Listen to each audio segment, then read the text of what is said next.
Terence Braxton gripped the steering wheel of his battered Ford F-150, the engine humming steadily as he navigated the familiar stretch of Eisenhower Parkway. The sun hung high in the Tallahassee sky, casting a relentless glare that made the asphalt shimmer like a mirage. It was a Saturday afternoon in late summer, the kind where the heat clung to everything, turning the air thick and humid. Terence wiped a bead of sweat from his brow with the back of his hand, his mind already drifting to the job waiting for him across town. Routine panel replacement in a duplex off Holt Avenue. Nothing fancy, just steady work that paid the bills and kept his hands busy. He wasn't one for idle thoughts. Life had taught him to focus on the task at hand, to move with purpose. At 34, Terence had built a life out of reliability. An electrician by trade, he'd spent the last decade wiring homes, fixing circuits, and troubleshooting problems that most people didn't even know existed until the lights flickered out. He was the guy neighbors called when a storm knocked out power or when an old outlet started sparking. His brother Jevian often joked that Terence could fix anything except people's bad attitudes. But today, he wasn't thinking about that. Today was simple: swing by Brookshear Tools and Supply, grab a voltage tester, maybe a new pair of wire strippers if they were on sale, and get to the job site before the afternoon dragged on too long. The parking lot was half full when he pulled in, a mix of pickup trucks and sedans baking under the sun. Terence parked near the entrance, killed the engine, and stepped out into the heat. His black slim-fit t-shirt clung slightly to his skin, and his work jeans were faded from years of use. He wasn't dressed to impress. This was function over form. As he approached the automatic doors, they slid open with a mechanical whoosh, releasing a blast of cool air scented with sawdust, metal, and the faint tang of motor oil. It was a smell that grounded him, reminded him of his father's garage back in Gainesville, where he'd first learned to strip wires and test currents. Inside, the store was a no-nonsense haven. Metal shelves lined the walls, stocked with everything from hammers to hydraulic jacks, prices scrawled in permanent marker on yellow tags. No flashy displays, no upbeat music, just tools for people who knew what they needed. Terence nodded politely to the older man behind the counter, a grizzled veteran with a name tag that read Dennis in faded letters. Dennis returned the nod without a word. It was that kind of place. Terence made his way to aisle 4, the electrical section, his boots echoing softly on the concrete floor. He scanned the wall of voltage testers, his mind cataloging options. A mid-range model caught his eye. The grip felt solid in his imagination, ergonomic enough for long jobs. He mentally ran through his schedule for the week. A few residential calls, maybe an industrial gig if his contact came through. The Romex wire spools nearby tempted him. Better to stock up now than run out mid-job. That's when he felt it, a prickle at the back of his neck, like eyes boring into him. It wasn't Perrin, where Terence had learned to trust his instincts over the years. In his line of work, you had to sense when a wire was live before touching it. He glanced up casually, pretending to examine a label, and saw them, an older couple, late 60s maybe, standing at the end of the aisle. The man had sun, spotted skin, deep lines etched around his mouth like he'd spent a lifetime frowning. He wore a faded flannel shirt tucked into khakis, his posture rigid. The woman beside him clutched a green cardigan over her blouse, her purse held tight against her body as if it might vanish. They weren't holding any items, just standing, watching. Terence turned back to the shelves, ignoring the unease creeping in. Maybe they were lost, figuring out what to buy. Tallahassee had been quiet lately. No major headlines, no tension bubbling over. He moved 3 steps down the aisle, reaching for a tester to inspect closer. Behind him, faint footsteps followed. He ignored it, focusing on the tool in his hand. The grip was good, the display clear. 10 minutes ticked by like that, deliberate and unhurried. He added a spool of Romex to his haul, just in case, and started toward the front counter. That's when the whisper cut through the air, low but unmistakable. They're always up to something. It landed like a punch to the gut. Not yelled, not even directed at him outright, but deliberate, meant to be heard. Terence stopped mid-step, his fingers tightening around the tester's packaging. He didn't turn around, not yet.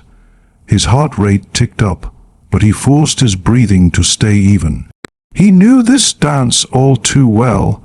One wrong move, one raised voice, and the narrative flipped. He'd seen it happen to friends, to strangers on the news. Keep calm, keep moving. He resumed walking, slow and intentional, no sudden jerks. The checkout was 30 feet away, the young cashier Marable, her name tag said, ringing up a customer with gardening gloves. Then the woman's voice rose, sharper this time. There he is. That's him. I saw him put something in his pocket. Terence turned calmly, arms loose at his sides. The woman, Delilah, he'd learn later, was pointing directly at him, her face twisted in feigned panic. Her husband, Stuart, stepped forward, chest puffed. I told you, Stuart said louder, drawing eyes from nearby shoppers. You gonna let him walk out? He was following us. He stole something. Excuse me. Terence's voice was low, measured. I didn't take anything. You're way out of line. You got a drill bit in your coat. Delilah yelled, her voice echoing off the metal shelves. Terence held his arms out, palms up. I'm wearing a T-shirt, no pockets, no coat. Heads turned now. The woman in gardening gloves pulled out her phone, hesitating. A guy near the front glanced back and forth, unsure. Stuart stepped closer, his breath hot and ragged. You think you can just walk out after threatening my wife? I never said a word to her. Terence replied, arms still out. This is harassment. Delilah fumbled with her phone, starting to record. He's threatening me. Get this on camera. He just said he was going to hit me. Terence didn't move a muscle. That's not true. Marable stood frozen behind the register, her eyes wide. Terence looked at her. Can you please call the manager? Before she could respond, Stuart muttered under his breath, loud enough for Terence and others to hear, You're not walking out of here unless it's in cuffs or a body bag. The words hung in the air like smoke. Terence's skin crawled, but he didn't react. He couldn't, not yet. But he wasn't the only one who heard. The guy in the paint aisle, ball cap low, had his phone out, recording. Marable's face shifted. She'd heard it too. Her hand slipped under the counter, hovering near the panic button. I don't want any trouble, Terence said clearly for everyone. I came in here to buy one thing. That's it. You people think you can just do whatever you want. Stuart snapped, finger shaking at Terence's chest. You looked at my wife like a damn criminal. I looked at your wife because she was following me. Terence replied, hands still open, because you were acting suspicious. Delilah clutched her purse tighter. You were lurking. I was reading product labels.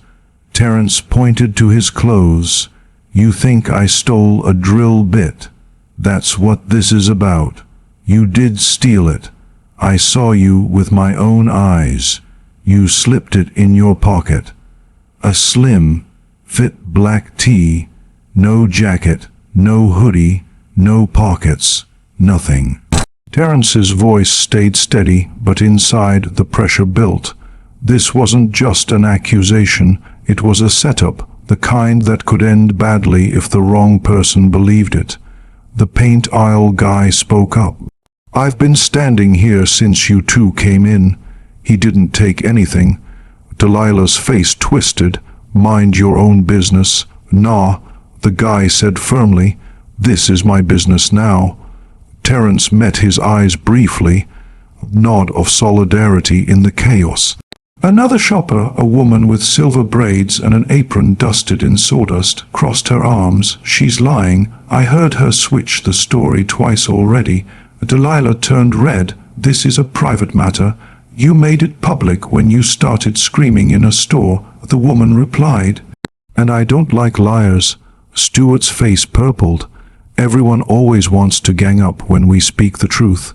You didn't speak the truth, Terence said, his voice solid now. You picked me out because you made a decision the second I walked in. Delilah ignored him, turning to Marable. Call the police now, before someone gets hurt. Marable's fingers trembled under the counter. Her breath was shallow, but she was listening, weighing every word. Stuart shifted, patting his coat. You come near my wife again, I swear. Don't finish that sentence. Terence cut in, eyes locked. You think I'm scared of you. I think you should be. I've been scared before, but it wasn't in a place like this, and it wasn't because of someone like you. Silence fell, tense and heavy. Then a voice crackled from the back room. Dennis, the assistant manager, limping out with a clipboard. What's going on? Delilah launched into her act. He threatened us. He stole a tool and said he'd hurt me if we told anyone.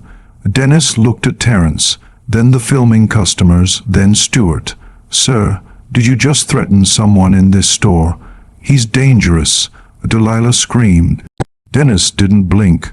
I asked your husband a question. Stuart's mouth opened, but no words came. I'll be checking the footage now. Dennis added, if you're lying, you'll be the ones in trouble. Delilah gasped. Are you serious? He's the one. You made the claim. Dennis replied sharply. Now, let's back it up with facts. But before he could move, faint sirens wailed in the distance, growing closer. Marable had hit the button. The store froze, the air thick with anticipation.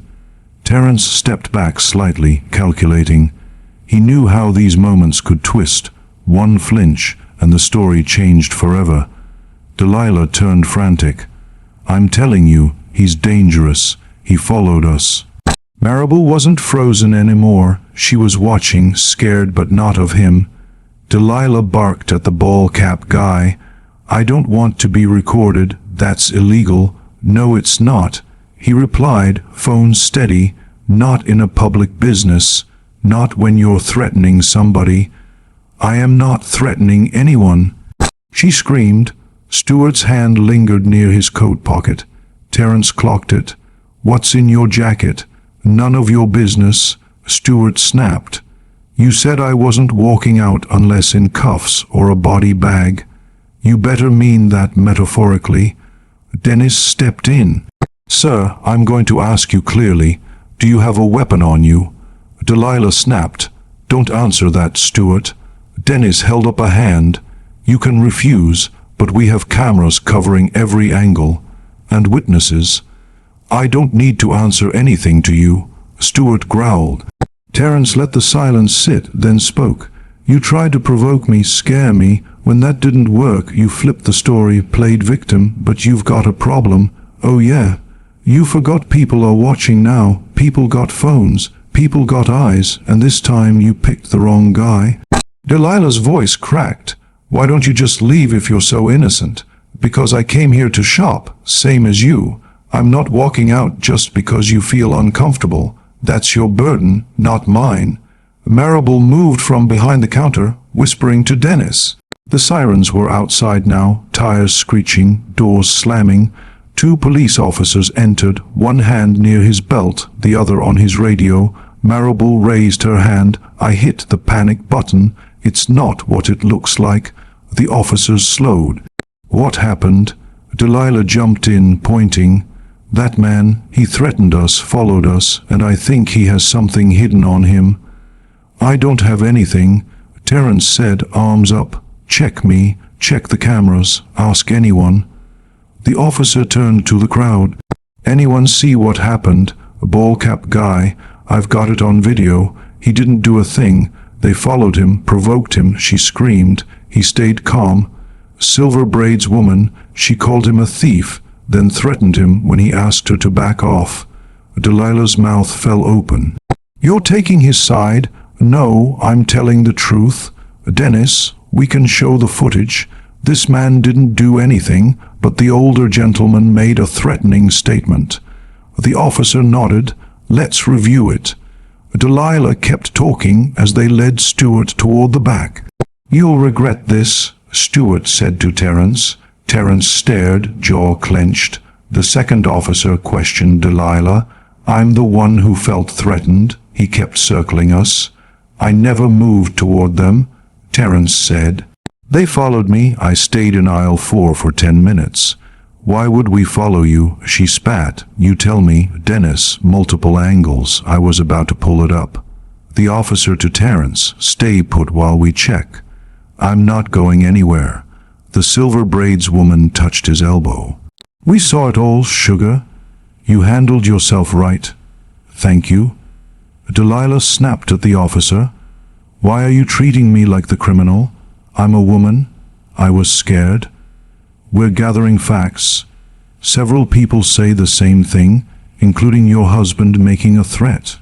He didn't mean it literally. It was just words.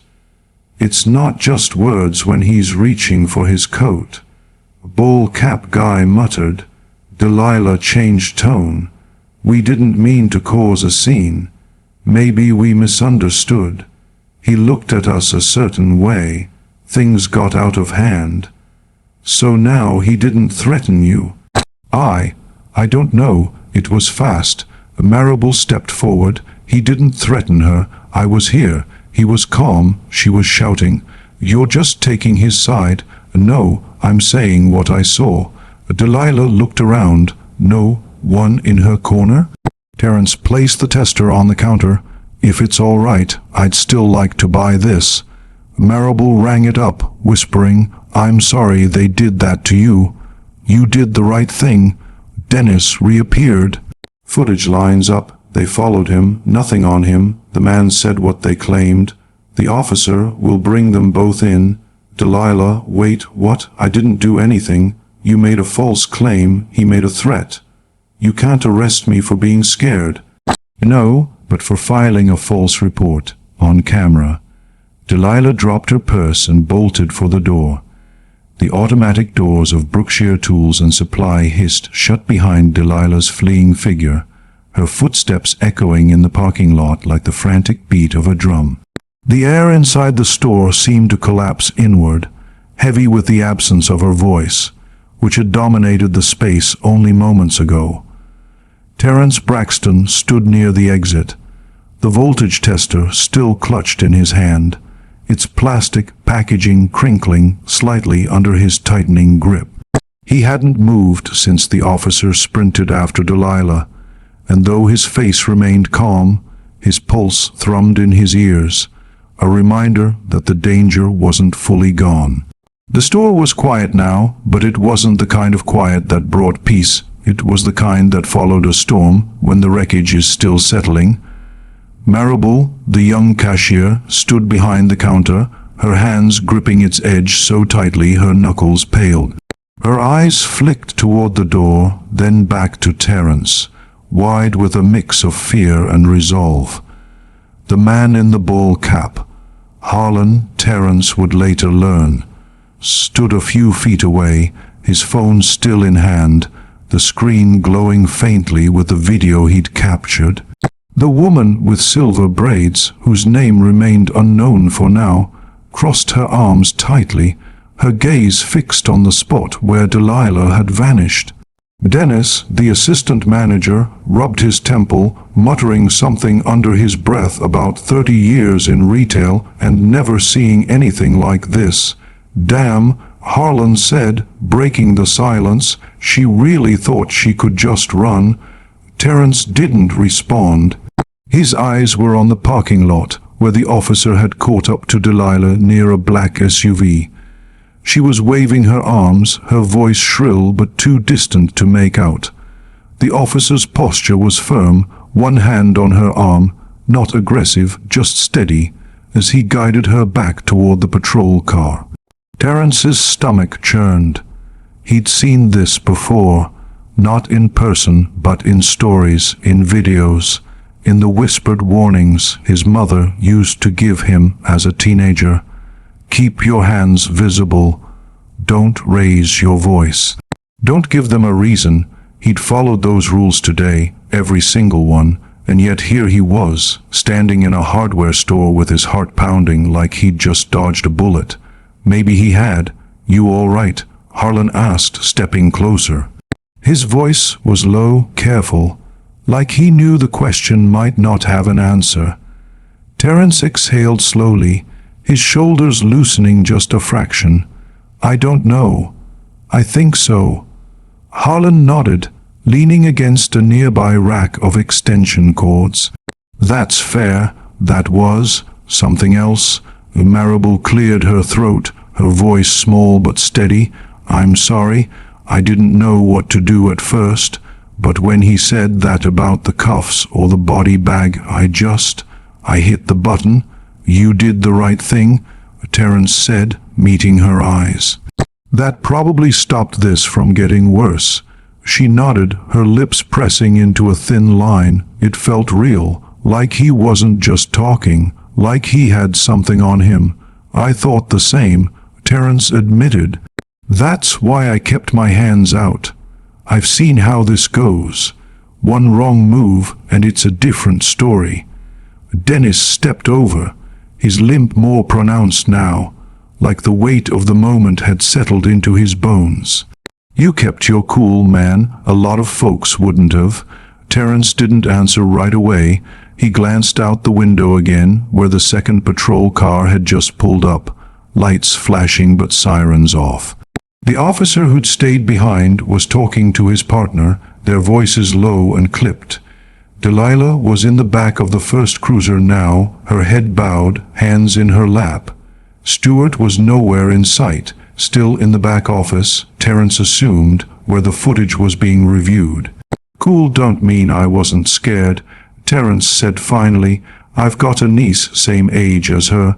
He nodded toward Marable, thought of her being in a place like this, dealing with something like that. That's what was going through my head. Marable's lip trembled, but she pulled herself together. They looked so normal when they walked in, like someone's grandparents. "That's how it is sometimes," Dennis said. "You don't see it coming until it's right in front of you." A young man in a work vest, earbuds dangling around his neck, stepped forward from the hand tools section. "I work down at the tire shop on Mercer," he said. "Saw the whole thing, got video too if the cops need it." Terence gave him a small nod. "Appreciate that. No one should have to deal with this kind of mess just for shopping." The second officer returned, adjusting his collar.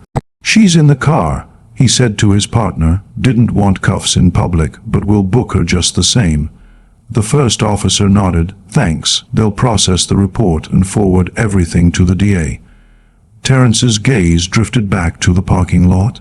The heat outside was unrelenting, the sun glinting off the cruiser's hood. Delilah sat slouched, her earlier bravado gone, replaced by a strange, blank expression. No apology, no shame, just confusion, like she couldn't fathom how her plan had unraveled. That look bothered Terence more than her screams, more than Stewart's threat. It was the disbelief, the assumption that her word would always be enough. "Terence," Dennis said, pulling him back. "You sure you're good? You want us to walk you out?" "Nah," Terence said, shaking his head. "I'll be all right." Marable hesitated, then held out a paper cup. "I made you some water. It's not much, but—" Terence took it, his fingers brushing the cool paper. "Thanks." He paused, looking at her. "You good to drive?" "I think so," she said, her voice steadier now. "I just need a minute." The officer who'd stayed behind turned to Terence. "I know this was a lot. If you want to make a formal statement, we can bring you in later this week or send someone out." "I'll come in," Terence said. "I want it on the record. You handled yourself better than most would have. That probably saved lives today." Terence nodded but didn't reply. He wasn't sure what to say to that. Instead, he looked out across the lot. The day hadn't changed, still bright, still hot, still buzzing with weekend traffic. But something in him had shifted, cracked open in a way he couldn't ignore. As he started toward the door, voltage tester in hand, a voice called out, low and tense. "Wait." Terence turned. It was Harlan, his face tight with focus. "They're still here." Terence's stomach dropped. Who? Her husband? Stewart. He never made it into the patrol car. He circled back inside while the officer was chasing her. Terence's eyes darted toward the aisles. Past the paint section, behind a half-closed shelving unit in aisle 6, Stewart Kimbrough was crouched near the plumbing tools. His coat was half-zipped, his hand buried deep in the pocket. Harlan shouted, "We got a problem here." Marable poked her head out from behind the counter. Dennis moved forward, his limp forgotten in the urgency. The remaining officer turned, hand at his holster. "Sir, stay where you are," he said, striding toward Stewart. Stewart stood, shoulders squared, his voice thick with rage. "You think you're gonna humiliate me? Drag my wife away like she's trash?" "Sir," the officer repeated, "show me your hands now." Stewart's eyes locked on Terence, burning with something raw and unhinged. "You ruined everything. My wife's crying in the car because of you. She's crying because she lied," Terence said, standing firm near the exit. "And you threatened someone in public. That's not on me." "You're a coward," Stewart spat, taking a step forward. "You picked a target, thought no one would speak up, but they did. You think I care what they say?" Stewart's voice rose, trembling with fury. "This used to be a place where people knew their place." The officer closed the distance, voice calm but commanding. "Hands where I can see them, or you will be restrained." The silver braids woman stepped closer. "Everyone's watching now," she said loudly. "Make your next move real careful." Stewart's hand twitched inside his coat. In one swift motion, the officer grabbed his wrist, twisted it behind his back, and a small folding knife clattered to the floor. The sound echoed through the aisle, sharp and final. Terence stared at the blade. Small, but enough to make every fear real. "You brought a knife to a hardware store," Dennis muttered, stepping beside the officer. "You were gonna stab someone over a lie." Stewart didn't answer, his face red, veins pulsing. The officer cuffed him. "You're done. Assault by threat, possession of a weapon during a threat." A customer quietly picked up the knife with a rag, handing it to the officer for evidence. Nobody clapped, nobody cheered, just stood still, processing. Marable came up behind Terence. "He was really going to hurt you." "Yeah," Terence said, eyes still on the spot where Stewart had crouched. "I know. Harlan joined them. I've seen a lot in my life, but this, I got it all on video. I'll send it to the police." Terence nodded. "Appreciate it." Marable hesitated. "Can I ask you something?" "Sure." "Why didn't you just leave when they started yelling? I would have run." Terence paused, then met her eyes. "Because if I ran, that'd be the story. That I was guilty, that I did something wrong. And I've got people in my life who need to know standing your ground can be done without violence, even when it's hard. Outside, the second patrol car's lights flashed silently. Stewart was guided into the back seat, still muttering. She lied, she panicked. I didn't mean to hurt anybody, just scare him. You did more than scare, the officer said, slamming the door. Terence stood just outside, arms crossed, adrenaline still buzzing. Delilah sat in the first cruiser, silent now, her earlier smirk gone. Harlan handed his phone to the officers, got the whole thing, from her yelling to the knife. Appreciate it, the officer said. Mind sticking around? I ain't going anywhere till he's good, Harlan said, glancing at Terence. Dennis joined them. They're pressing charges. Assault, weapon possession, false report, disorderly conduct. Footage helps, confirms everything. Terence exhaled. Still doesn't feel real. Because it's not supposed to happen, Dennis said, but it does. Terence drove off, the tester on the passenger seat. He didn't put the truck in gear right away, just sat, processing. The worst part wasn't the knife or the threat. It was that they thought nobody would question their word, but people did, and that was something. Terence Braxton sat in his truck, the engine idling in the back lot of a quiet apartment complex off Lower Elm Street. The voltage tester rested unopened on the passenger seat, its plastic packaging catching the late afternoon sun. His hands, still gripping the steering wheel, trembled slightly, not from fear, but from the aftershock of adrenaline that hadn't yet drained from his body. Outside, the world moved on.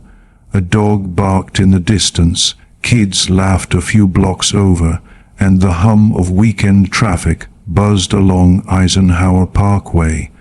But inside the truck, time felt stuck, looping through the events at Brookshear Tools and Supply like a reel that refused to stop spinning. He leaned his head back against the seat, closing his eyes for a moment. The image of Stuart Kimbrough's knife clattering to the floor flashed behind his lids, followed by Delilah's frantic sprint out the door, her purse abandoned on the concrete. He could still hear her voice, shrill, accusing, unraveling as the crowd turned against her.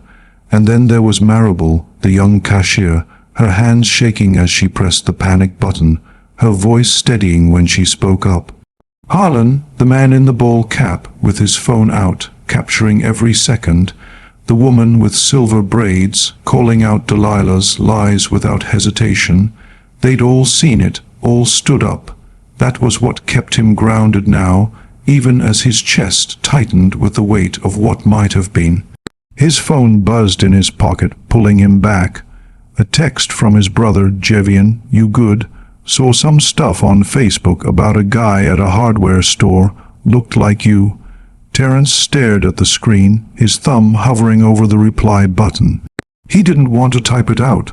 Not the whole story, not yet. Instead, he hit call. Jevian picked up on the first ring. Man, you all right? Jevian's voice was tight, urgent. Yeah, physically, yeah, Terence said, his voice quieter than he intended. What happened? Terence gave him the short version. The store, the couple following him, the accusation of theft, the threat, the knife, the officers, the arrests. He left out the way his heart had pounded when Stuart's hand lingered in his coat pocket, the way Delilah's eyes had held no remorse, only confusion when she realized her lies had collapsed. Jevian was silent for a moment, then, Jesus, you know you could have died in there, right?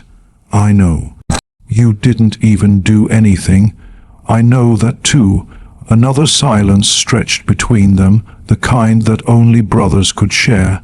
No need for words to fill it. Finally, Jevian spoke. You gonna talk to someone about this?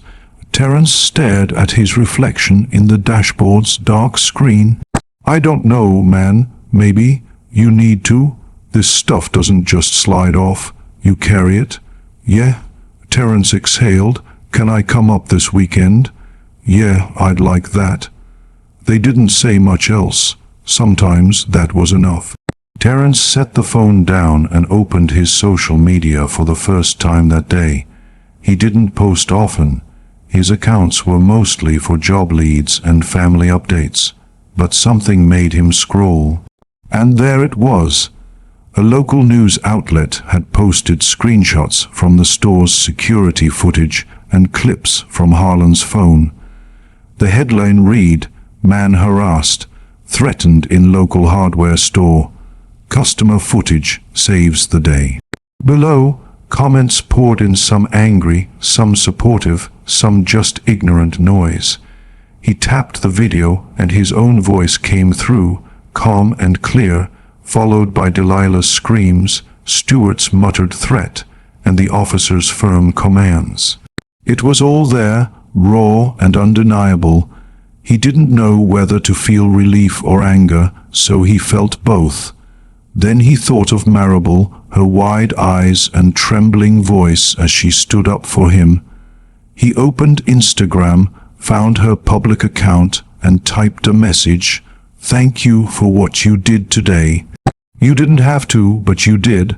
I won't forget that." Her reply came minutes later. "I just said what I saw. I hope you're okay." He stared at the words, then typed, "Not yet, but I will be." As he set the phone down, a deeper realization settled in. This wasn't just about him. It never had been. It was about every person who'd been accused, cornered, or erased in a moment like this. It was about the strangers who'd chosen to act, to speak, to record. One moment of truth had made the difference between silence and justice. That night, Terence sat in his small living room, a barely touched plate of chicken and rice on the coffee table. His laptop was open, the screen's glow casting shadows across the worn couch. He hadn't planned to say anything publicly. He wasn't one for airing his life online, but the news post kept gnawing at him. The comments, the shares, the way strangers were dissecting his story, reshaping it into their own narratives. Some called him a victim, others a troublemaker looking for attention. Something inside him snapped, not in anger but in resolve. He opened his laptop's camera, hit record, and started talking. No script, no music, just him in a faded hoodie, the weight of the day etched under his eyes. "Most of you don't know me," he began.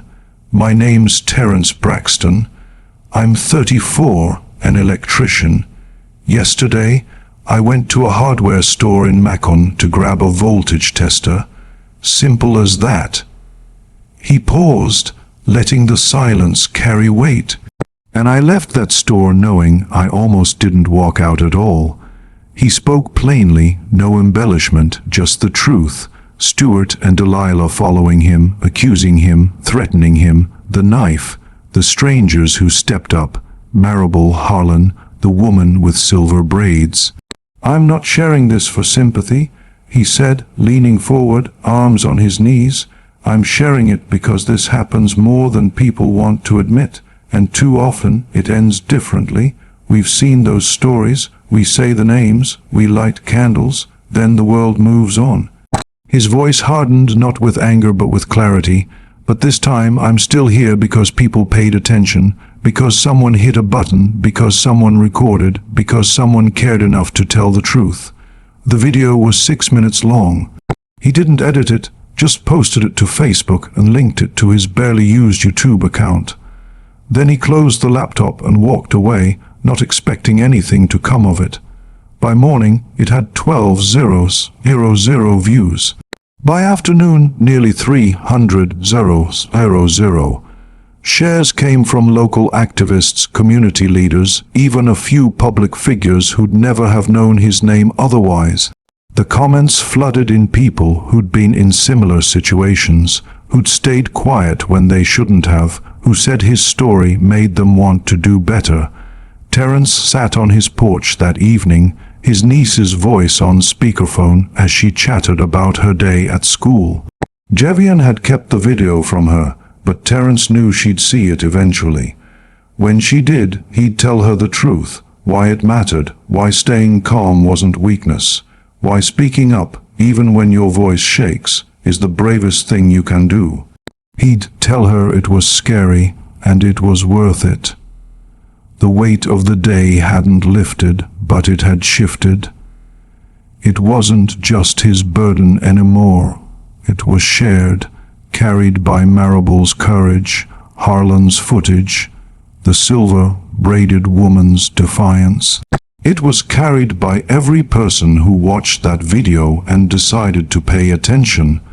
There would be a next time, Terence knew.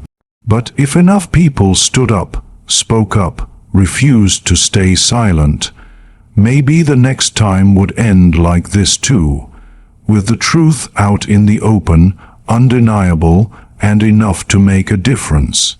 If you liked this story, please like, subscribe, and share it with others so they can learn something from it too.